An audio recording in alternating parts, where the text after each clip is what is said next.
Especially in the situation we have now, there is overall a lack of skilled workers, especially in the construction sector. For the cultural heritage sector, it's another aspect here also important, because we are needing traditional skills, because we say traditional buildings need traditional skills to be protected and keep in shape for the future. Because our ancestors know when they built the building, how they did it, and what is the intelligence in that building. And when we lose these traditional skills, we lose also the ability to keep that building in shape. So beside of a shortage of people, we also have a shortage of people. They know how to do it in an historic site, because historic sites had several requirements. They are different to the overall construction sector, because the building is there, it represents heritage values and has a meaning. And if you change things without knowing what to do, you destroy maybe these values. We have several aspects where a craftsman is just going through a fresco and so on and destroy these kind of thing, which are maybe the reason for being significant and represent the heritage values.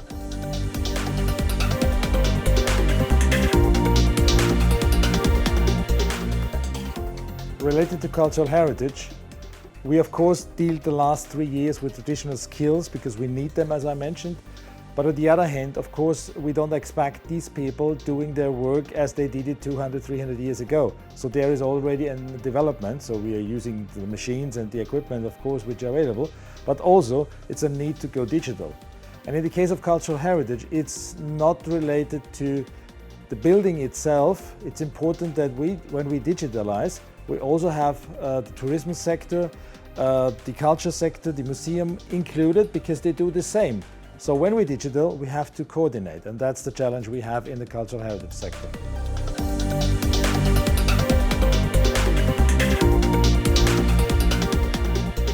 When we talk about, we call it skills at risk, because traditional skills, there are a lot of skills, they are already in danger, that they may be not taught anymore or already died out, so they are not available anymore. So we have already a tremendous a situation which is very difficult, very challenging.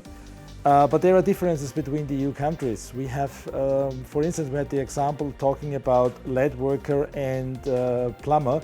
We said we don't have so much in Austria, for instance. But the English friends from the Isle said, oh, we have enough, we send you some. So there are a lot of different differences between the countries. We have, for instance, also some regional specifica for reed roofs, which we have in Slovakia, Hungary, Czech and Austria, and in Ireland. Don't ask me why Ireland. And in the other countries we don't have it. So there is a difference as well. And there's also a difference what traditional skills is now already at risk maybe. We had one partner in a project, in another project, they said all our traditional skills are already at risk. Others say no, some of them.